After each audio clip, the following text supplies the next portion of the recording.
Hello friends, मैं शैलेश स्वागत करता हूं आपका आपके अपने यूट्यूब चैनल परीक्षा रेस पर। दोस्तों, C TET, UP TET, super TET से संबंधित मनोविज्ञान यानी सीजीपी की ये हमारी 8वीं क्लास है।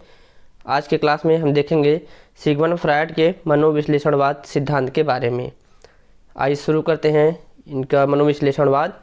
अगर आपको इसका पीडीएफ चाहिए तो ज्वाइन कर लीजिए हमारे टेलीग्राम चैनल परीक्षा रेस को। आप टेलीग्राम पर जाकर परीक्षा रेस सर्च कर सकते हैं। अगर आप इस चैनल पर पहली बार विजिट कर रहे हैं तो सब्सक्राइब कर लीजिए हमारे चैनल परीक्षा रेस को। आइए शुरू करते हैं, सिगमंड फ्रायड के बारे में जानते हैं और क्या है इनका मनोविश्लेषणवाद उसके बारे में जानते हैं। सिगमंड फ्रायड मुख्यतः वियना ऑस्ट्रिया के निवासी थे।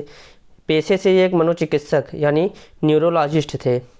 इनका जो सिद्धांत है मनोविश्लेषणात्मक विकास का सिद्धांत, जिसे साइको एनालिटिकल थियरी भी कहा जाता है। और इनकी दो प्रमुख पुस्तकें हैं। ये पुस्तकें परीक्षाओं में पूछी जाती हैं।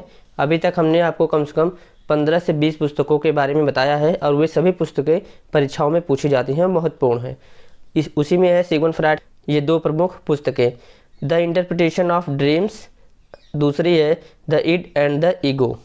ये दोनों पुस्तकें बहुत ही महत्वपूर्ण हैं। और इन्होंने मनोविज्ञान के आधार के बारे में बात किया है। इन्होंने बताया है कि मनोविज्ञान के 3 आधार हैं। पहला जो आधार है वो है मनोविश्लेषणवाद, दूसरा है व्यवहारवाद और तीसरा है मानवतावाद। इसे इसी क्रम में याद करिए। मनोविज्ञान का प्रथम आधार है मनोविश्लेषणवाद और द्वितीय आधार है व्यवहारवाद। मनोविज्ञान का तृतीय आधार है मानवतावाद। इसके बाद हम देखते हैं क्या है इनका मनोविश्लेषणात्मक विकास का सिद्धांत यानी साइको एनालिटिकल थियरी जो है। मुख्यतः इसे 3 भागों में बांटा गया है। इस सिद्धांत को 3 भागों में बांटा गया है। पहला है मनोलैंगिक विकास का सिद्धांत, जिसकी 5 अवस्थाएं हैं। उसके लिबिडो के आधार पर 5 अवस्थाओं में बांटा गया है। दूसरा है स्थलाकृति का सिद्धांत या फिर मन की संरचना का सिद्धांत, जिसे कहते हैं आइसबर्ग के रूप, जिसमें ईड, ईगो, सुपर ईगो आते हैं, या फिर चेतन मन, अर्धचेतन मन और अचेतन मन आते हैं।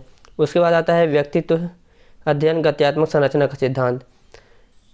और अगर आपसे पूछ ले कि मनोविश्लेषणवाद की मुख्य विधि जो क्या है, तो यह केस स्टडी मेथड, इसे दिया था टाइडमैन ने। कई बार ये प्रश्न पूछा जा चुका है कि मनोविश्लेषणवाद की मुख्य विधि क्या है। यह केस स्टडी मेथड, जिसे दिया था टाइडमैन ने। आइए देखते हैं मनोलैंगिक विकास के सिद्धांत के बारे में, जिसे कह सकते हैं साइकोसेक्सुअल डेवलपमेंट थियरी। इसमें काम करता है एक प्रेरक शक्ति। उसी प्रेरक शक्ति के आधार पर इसे 2 भागों में बांटा गया है। जो मूल प्रवृत्तियाँ होती हैं जो जन्मजात होती हैं। इसी में आती है जो पहली शक्ति होती है, जिसे निर्माणात्मक शक्ति कहते हैं।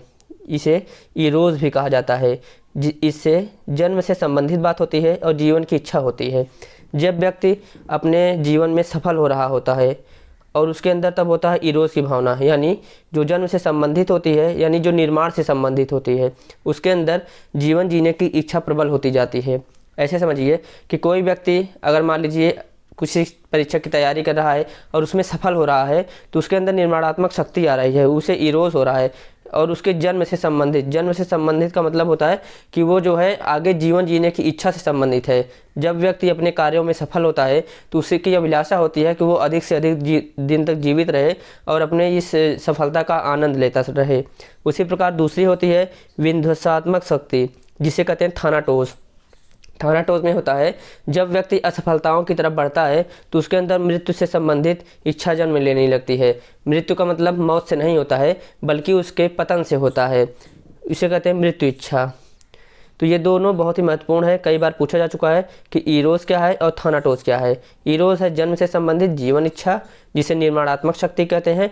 थानाटोस है मृत्यु से संबंधित मृत्यु इच्छा, जिसे विध्वंसात्मक शक्ति कहते हैं। इसके बाद बात किया है इन्होंने लिबिडो के बारे में। फ्रायड बताते हैं कि बालक के अंदर उनकी मूल प्रवृत्तियों के कारण बालक में शील गुण एवं नैतिक आचरण पैदा होते हैं। इन्होंने बताया कि मनोलैंगिक के कारण बालक की कई कार्य करता है। इसको मनोलैंगिक जो शक्ति होती है उसको बताया कि बालक के अंदर एक ऊर्जा होती है, उस ऊर्जा को नाम दिया है लिबिडो। उन्होंने बताया है कि अलग अलग समय पर यह लिबिडो अलग अलग स्थानों पर सक्रिय होता है। इसी के आधार पर उन्होंने बालक को जो है 5 अवस्थाओं में बांटा है। अगर इसमें बात करें, लिबिडो के विभिन्न स्थानों पर सक्रियता के आधार पर बालक की अवस्थाओं को नाम दिया गया है। फ्रायड ने मनोलैंगिक शक्ति को लिबिडो कहा है। आइए देखते हैं आगे इसके बारे में क्या है। मनोलैंगिक विकास की 5 अवस्थाओं में बांटा गया है। लिबिडो की सक्रियता के आधार पर मनोविज्ञान को 5 अवस्थाओं में बांटा गया है। अगर उसमें से देखें, पहली अवस्था जिसे कहते हैं मुखी अवस्था या फिर ओरल स्टेज, ये जन्म से लेकर 18 माह तक की अवस्था होती है। इस अवस्था में देखते होंगे आप, बच्चे किसी भी चीज़ को पाते हैं तो अपने मुंह में लेकर उसे चूसते हैं। जैसे क्योंकि उन्हें दूध पीने की मतलब की आदत होती है, वो अपनी उंगली को ही मुंह में डालकर उसे चूसने का प्रयास करते हैं, क्योंकि उनकी जो लिबिडो होती है उस समय की जो उनकी ऊर्जा होती है उनके होठों पर होती है, उनके मुख में होती है। इसलिए वो मुख का अपने उपयोग करते हैं और जो है अपनी उंगलियों को चूसते हैं, या फिर जो है उनके दूध पीने की जो आदत होती है वो इसी अवस्था से संबंधित होती है। अब इसमें 2 चीज़ें होती हैं, एक होता है मुखी निष्क्रियता और एक होता है मुखी आक्रामकता। अगर कोई भी बच्चा मुखी निष्क्रियता प्रकट करता है, यानी बहुत शांत स्वभाव का होता है, उसमें जो है कोई भी शरारत नहीं तत्व होता है, मतलब उसका जो प्रकट करने वाला बालक होता है जो मुखी निष्क्रियता प्रकट करता है कि मतलब कि वो वस्तुओं को पाने के बाद अपने मुख में नहीं डालता है, तो वो जो आशावादी होता है, सौम्य प्रकृति का होता है, मतलब उसका व्यक्तित्व जो होगा आशावादी होगा और सौम्य होगा। तो अगर मुखी अवस्था में बालक का मुख जो है मुखी रूप से अपने आप को जो निष्क्रिय प्रकट कर रहा है, यानी किसी भी वस्तु को पाकर वो मुख में नहीं डाल रहा है, इसका मतलब होगा कि वह आशावादी और सौम्य प्रकृति का होगा। वहीं पे अगर वह मुखी आक्रामकता प्रदर्शित करता है, आपकी उंगली को पाया, उंगली मुंह में डालकर काट लेगा, मतलब वो अपने मुख से बहुत ज़्यादा एक्टिव होता है, किसी भी चीज़ को पाकर मुख में डालकर उसको काटने का प्रयास करता है। अगर ऐसी प्रवृत्ति वो प्रकट कर रहा है, इसका मतलब है कि आगे चलकर वो एक आक्रामक बालक होगा, यानी उसका व्यक्तित्व जो होगा वो आक्रामक होगा। इसके बाद आती है दूसरी अवस्था जिसे कहा गया है गुदी अवस्था या फिर एनल स्टेज। ये 18 माह से 3 वर्ष तक की अवस्था होती है। इस अवस्था में बालक जो है अपने गुदा पर नियंत्रण करने लगता है और शौच से पूर्व बताने का प्रयास करता है। अभी देखते होंगे आप कि लगभग 1.5 वर्ष तक के जो बालक होते हैं वो उनको कब टॉयलेट करना है कब नहीं करना है कुछ भी नहीं बताते हैं, वो डायरेक्ट मतलब कर देते हैं। लेकिन जब 18 माह से 3 वर्ष तक के बीच में जब बालक जाता है तो इसमें जो है वो आभास दिलाता है, वो बताने का प्रयास करता है और बताता है कि उसे टॉयलेट जाना है, यानी वो अपने जो है गुदा पर नियंत्रण करता है। इसके बाद आती है इनकी तीसरी अवस्था जिसे कहा जाता है फैलिक स्टेज या फिर लैंगिक अवस्था। ये 3 से 6 वर्ष तक की अवस्था होती है। इस अवस्था के बारे में इनका काफ़ी विरोध किया गया है। इसमें जो है 2 प्रमुख चीज़ें हैं और ये अक्सर परीक्षाओं में पूछी जाती हैं। इसमें बताया इन्होंने एक ओडिपस कॉम्प्लेक्स और इलेक्ट्रा कॉम्प्लेक्स। ओडिपस कॉम्प्लेक्स को ओडिपस ग्लैंड भी कहते हैं, जो बालक के अंदर पाया जाता है, जिसकी वजह से बालक माता की तरफ आकर्षित होता है। यानी कह सकते हैं कि बालक जो होता है, जो 3 से 6 वर्ष तक का बालक होता है, उसके अंदर एक ओडिपस ग्लैंड पाया जाता है, यानी ओडिपस कॉम्प्लेक्स पाया जाता है, जिसकी वजह से वो अपनी माता की तरफ आकर्षित होता है। यानी जो पुत्र होगा अपनी माता को ज़्यादा प्यारा होगा और मतलब माता की तरफ ज़्यादा आकर्षित होगा। वहीं पे जो बालिका होती है उसके अंदर इलेक्ट्रा ग्लैंड पाया जाता है, कह सकते हैं इलेक्ट्रा कॉम्प्लेक्स होता है, जिसकी वजह से वो अपने पिता की तरफ आकर्षित होती है, यानी वो अपने पिता को ज़्यादा स्नेह करती है। जब 3 यानी 6 वर्ष जब पूरा हो जाता है, 6 से 8 वर्ष के बीच में बालक के अंदर इनका जो है विलोपन हो जाता है। उनके अंदर अहम और पराअहम यानी ईगो और सुपर ईगो विकसित हो जाते हैं। उसके बाद पुत्र अपने पिता को और पुत्री अपनी माता को आदर्श मानने लगती है और पुत्र अपने पिता का अनुसरण करने लगता है और पुत्री अपने माता का अनुसरण करने लगती है। यहाँ से बिंदु बहुत महत्वपूर्ण है, ओडिपस कॉम्प्लेक्स और इलेक्ट्रा कॉम्प्लेक्स। ओडिपस बालक में, इलेक्ट्रा बालिका में। इसके बाद आता है चौथी अवस्था जिसे कहते हैं सुप्तावस्था, लेटेंसी स्टेज भी कहा जाता है। इस अवस्था में बताते हैं फ्रायड, ये 6 से 12 वर्ष तक की अवस्था है जिसे कहते हैं बाल्यावस्था।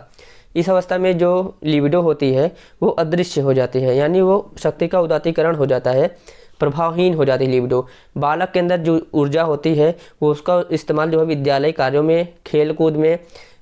इस अवस्था के जो बालक होते हैं 6 से 12 वर्ष की अवस्था के बालक, वो हमेशा सक्रिय रहते हैं, कोई ना कोई कार्य हमेशा लगातार करते रहते हैं, इसलिए उनका जो लिबिडो होता है वो प्रभावहीन हो जाता है।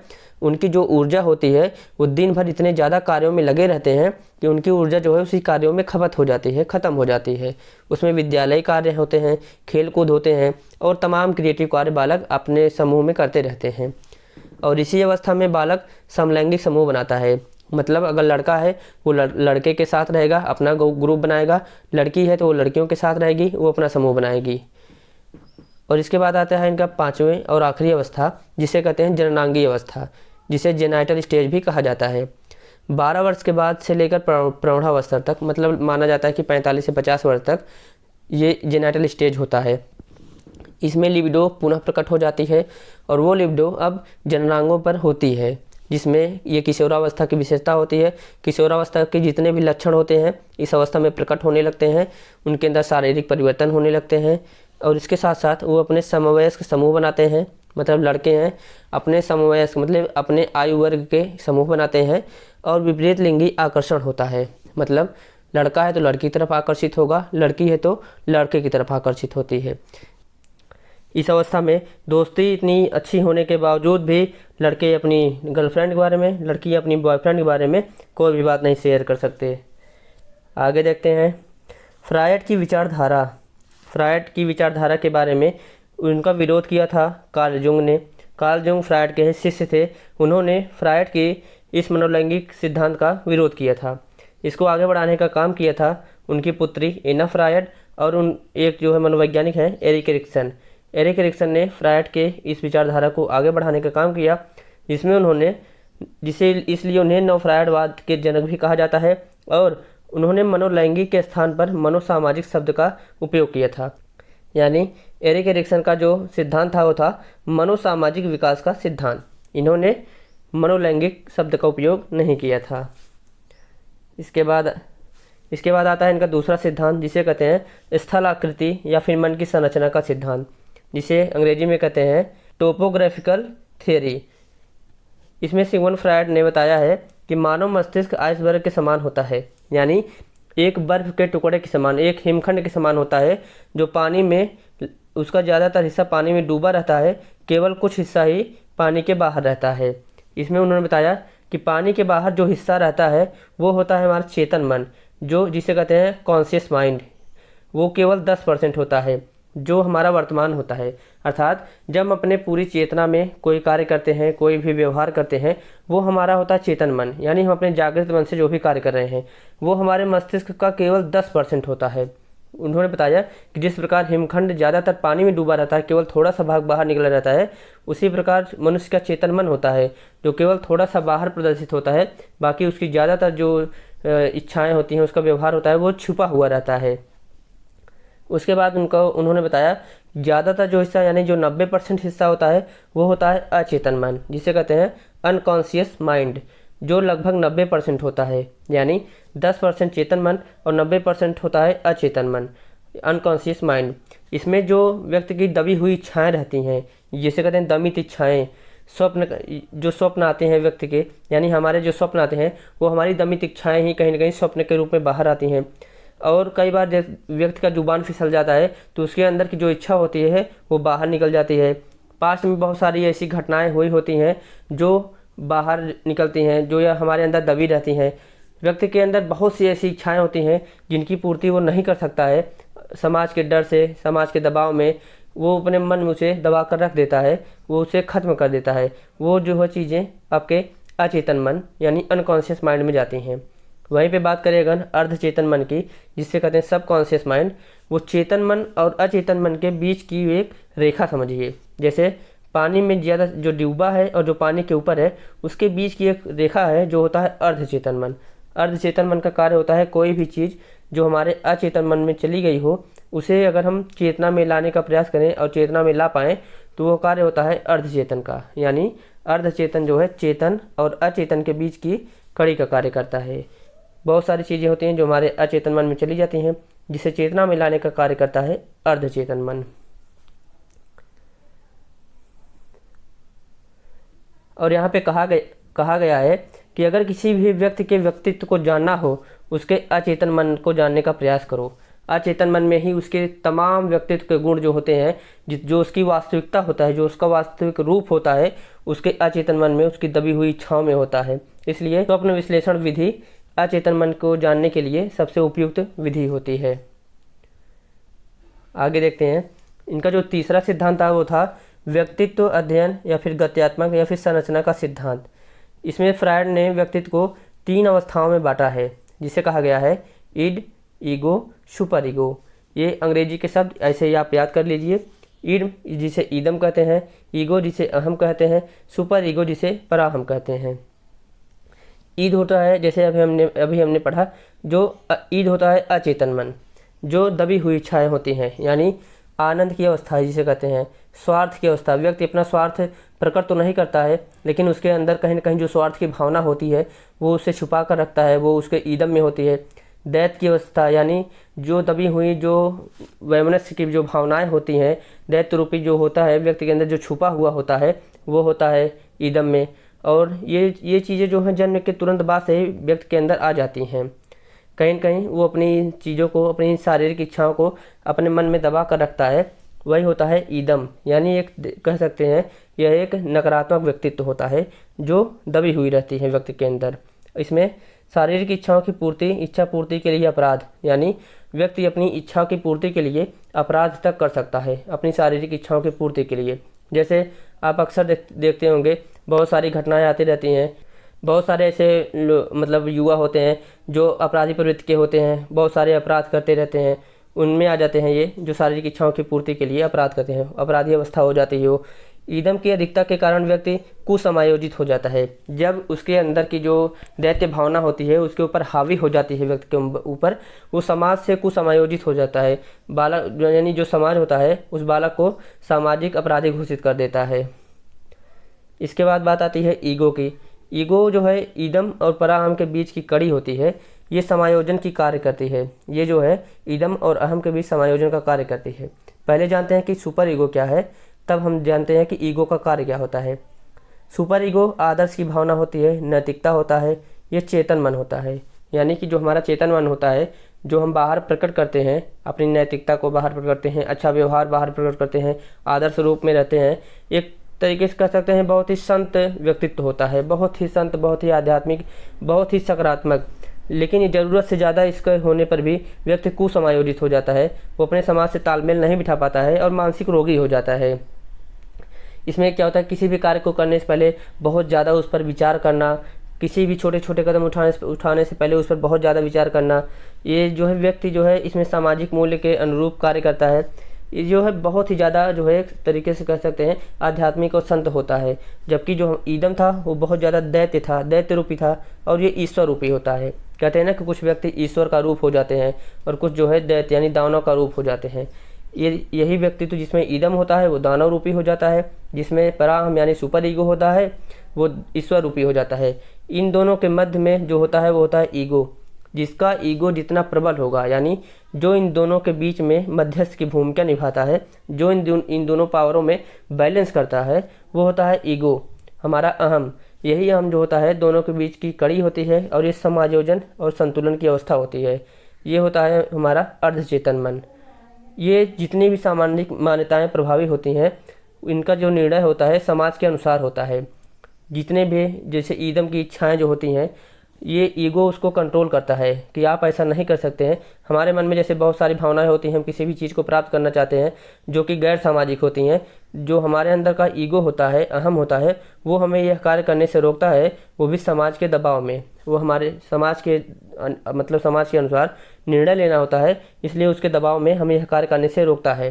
ठीक वैसे ही इसमें भी होता है, वो इसमें भी हमें उसी प्रकार से रोकता है।